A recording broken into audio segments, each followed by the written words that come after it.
Assalamualaikum warahmatullahi wabarakatuh. Kami dari kelompok 13 akan mempresentasikan hasil kerja kami yang berjudul Pengelolaan Anggaran Transfer ke Daerah.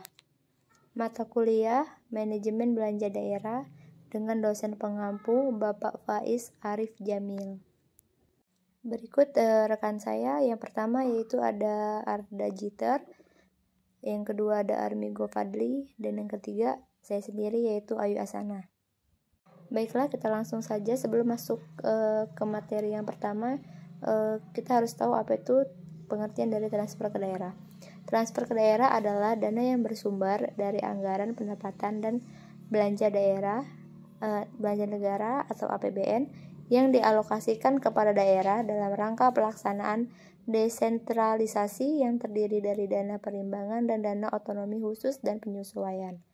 Dana transfer ke daerah dialokasikan untuk mengurangi ketimpangan sumber pendanaan antara pusat dan daerah, mengurangi kesenjangan pendanaan urusan pemerintah antar daerah, mengurangi kesenjangan layanan publik antar daerah, dan yang terakhir mendanai pelaksanaan otonomi khusus dan keistimewaan daerah. Selanjutnya akan dijelaskan oleh rekan saya yaitu Arda Jiter.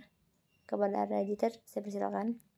Ini saya akan menjelaskan tentang transfer dana perimbangan yang meliputi dana alokasi umum atau DAU adalah dana yang bersumber dari pendapatan APBN yang dialokasi dengan tujuan pemerataan kemampuan keuangan antar daerah untuk mendanai kebutuhan daerah dalam rangka pelaksanaan desentralisasi. Dana alokasi khusus atau DAK adalah dana yang bersumber dari pendapatan APBN yang dialokasikan kepada daerah tertentu dengan tujuan untuk membantu mendanai kegiatan khusus yang merupakan urusan daerah yang sesuai dengan prioritas nasional. Dana bagi hasil atau DBH adalah dana yang bersumber dari pendapatan APBN yang dialokasikan kepada daerah berdasarkan angka presentasi untuk mendanai kebutuhan daerah dalam rangka pelaksanaan desentralisasi. Kedua, transfer data atau otonomi khusus. Dana otonomi khusus adalah dana yang dialokasikan untuk membiayai pelaksanaan otonomi khusus suatu daerah sebagaimana ditetapkan dalam Undang-Undang Nomor 35 Tahun 2008 tentang penetapan Perpu Nomor 1 Tahun 2008 tentang perubahan atas Undang-Undang Nomor 21 Tahun 2001 tentang otonomi khusus bagi Provinsi Papua menjadi undang-undang dan Undang-Undang Nomor 11 Tahun 2006 tentang Pemerintah Aceh, dan dana penyesuaian adalah dana yang dialokasikan untuk membantu daerah dalam rangka melaksanakan kebijakan pemerintah pusat dan membantu mendukung percepatan pembangunan di daerah. Baiklah, materi selanjutnya akan dijelaskan oleh rekan saya Armigo Fadli. Kepada Armigo Fadli, saya persilakan. Kebijakan penganggaran. Pasal 15 pada peraturan yang sama menyebutkan bahwa APBD disusun sesuai dengan kebutuhan penyelenggaraan, pemerintahan, dan kemampuan pendapatan daerah.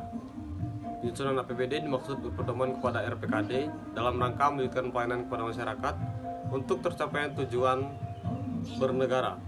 APBD mempunyai fungsi otorisasi, perencanaan, pengawasan, alokasi, distribusi, dan stabilisasi.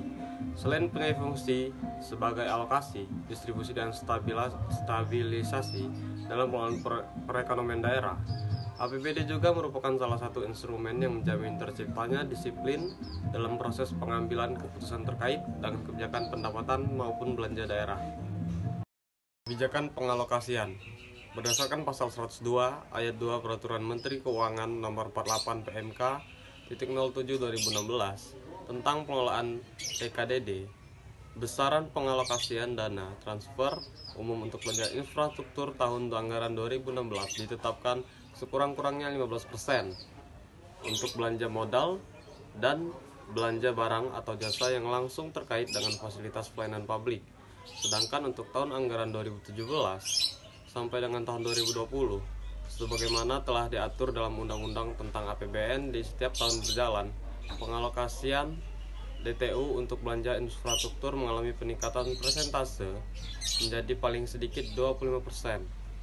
Penggunaan diarahkan kepada program yang secara langsung terkait dengan percepatan pembangunan fasilitas pelayanan publik dan ekonomi dalam rangka meningkatkan kesempatan kerja, mengurangi kemiskinan, dan mengurangi kesenjangan penyediaan layanan publik antar daerah. Baiklah, materi selanjutnya yaitu akuntansi pelaporan.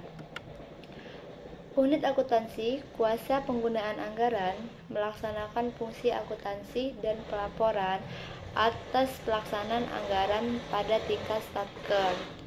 Proses akuntansi dan pelaporan tersebut menghasilkan laporan keuangan yang merupakan bentuk pertanggungjawaban dan akuntabilitas atas pengelolaan sumber daya ekonomi yang dikuasai atau dimiliki sesuai dengan kewenangannya. Proses akuntansi di unit akuntansi kuasa penggunaan anggaran sama dengan siklus akuntansi pada umumnya, mulai dari identifikasi dan perekaman dokumen sumber dalam jurnal, lalu diposting ke dalam buku besar, yaitu buku besar penyesuaian dan penyajian laporan keuangan.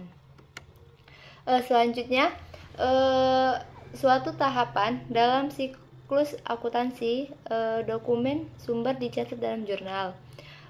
Jurnal dalam akuntansi pemerintah terdiri dari jurnal akrual dan jurnal kas, yang mana jurnal akrual ini karena akuntansi pemerintah menganut basis akrual, sedangkan jurnal kas masih dibuat karena anggaran pemerintah hingga saat ini masih berbasis kas. Jurnal akrual mencatat semua transaksi keuangan yang terjadi di Satker selain anggaran. Sedangkan jurnal kas hanya mencatat anggaran dan realisasinya. Dalam praktiknya, penyusunan laporan keuangan tersebut menggunakan aplikasi Saiba. Saiba itu sistem akuntansi instansi berbasis akrual. Dasar hukum Saiba adalah PMK nomor 270 tahun 2014 yang telah diganti dengan PMK 225 tahun 2016. Dalam PMK tersebut dinyatakan bahwa penyesuaian laporan keuangan pemerintah berbasis akrual menggunakan aplikasi yang integritas atau yang biasa disebut dengan sakti. Baiklah, demikian presentasi dari kami. Apabila ada salah kata maupun salah ucap, saya akhiri. Saya mohon maaf. Ihdinas siratal mustaqim.